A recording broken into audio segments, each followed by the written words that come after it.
Hi. So, to introduce myself, I'm Seymour Carter. Up until a few years ago, I made a vision quest, and now I have an Indian name, Ohopohoki, which means the eye of the casino. And the poem statement is, I'm Ohopohoki, the eye of the casino. I'm a skeptical humanist in a utopian community. I am a maverick social scientist, the last therapist in a team of therapists who revolutionized psychotherapy in the 1960s by building a team of therapy and therapists in a form of therapy from the work of Fritz Perls, Charlotte Selver, the ideas of Gregory Bates, and so on. And that package of things that we did here in the 60s spread out into the world and completely revolutionized, and still does, in a sense, bear a revolutionary message to the mental health world, the world of working with people. What I want to say about that is that I feel the modern world has corrupted this teaching of Esalen and Fritz Perls into a kind of a medicalized set of protocols which have taken the very life out of what was a creative endeavor, and very few places still in the Gestalt world remain alive to the flame and the fire of the Esalen, well, the Fritz Perls existentialist encounters that we brought here. First of all, they've lost to the world the sense that you're dealing with a whole person, and people think that they're divided into brains and DSM categories. This is not the message of humanistic psychology. The message is we cannot be defined by categories and terms. So the profession is completely invaded by a kind of instrumentalization and quasi-pseudo-professionalization of itself, following medical protocols defined by insurance companies and trying to give an identity to discrete behavioral patterns that then can be treated by drugs. Well, this is a complete corruption of what we're about. And sadly, this model is used throughout the world now. The DSM now is used in third world cultures as if it were really picking out entities, and as if drugs could really modify human behavior. That is a moral issue. This is a moral, ethical growth issue. It's about having people be able to learn to grow and to be centering their sense of growth on their own sense of subjectivity and agency.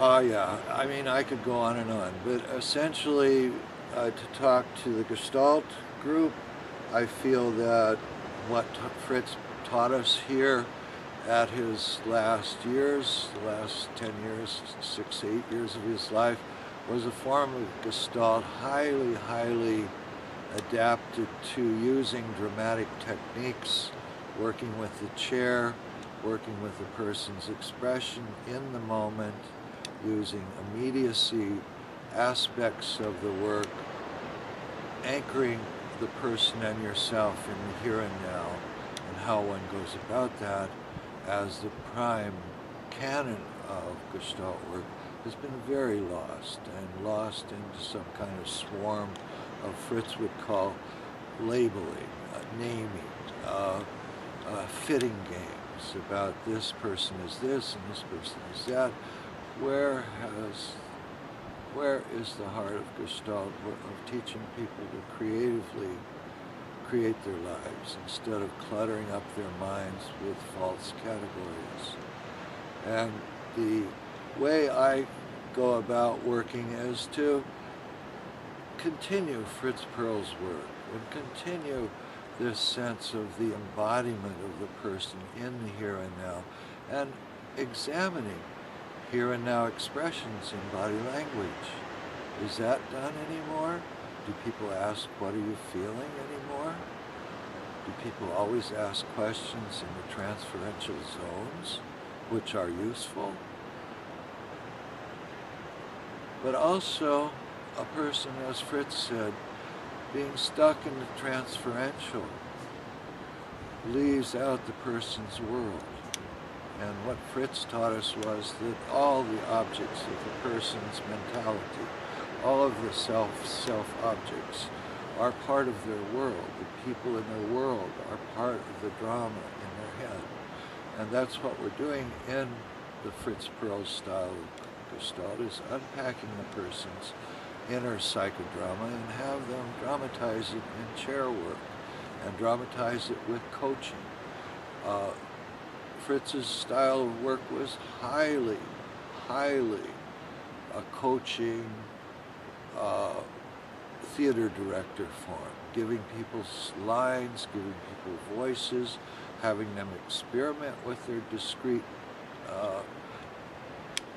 experimenting with the here and now awareness field. These kinds of things have dropped out, I think. Where are the experiments? If there are no experiments, if there is no chair talk, no inner dialogue work, if there's no presence-centered asking the person of what does that gesture mean, and being rigorous about this, coaching the people into being able to embed themselves in an embodied here and now, a present-centered connection with their sensory world, the surrounding people and things, the sense of their own presence, and the sense of being whoever you are when you're working with them. Invent your work. So, yeah, be creative. The question is there such a thing as a pure form of Gestalt, and has Fritz Perls' late form continued to stay in a pure form here at Esalen? Well, this is the same question that could be asked of an artist of an era, that yes, it's changed by the new generation and the new era of psychotherapy, but I still remain a surrealist, and my productions remain in my era and the cultivated boundaries that I was exploring.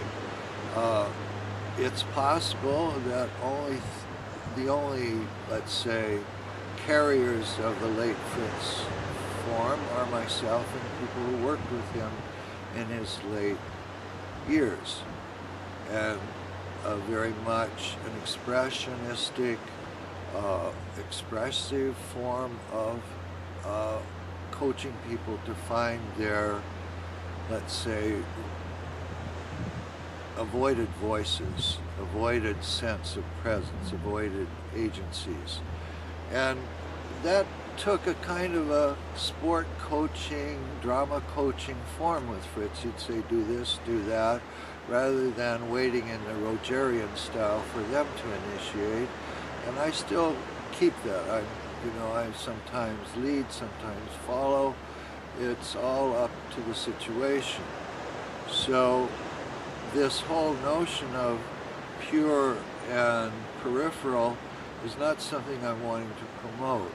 I'm trying to say that there is some really important flavors about remaining true to a form. Like, when is a tango no longer a tango?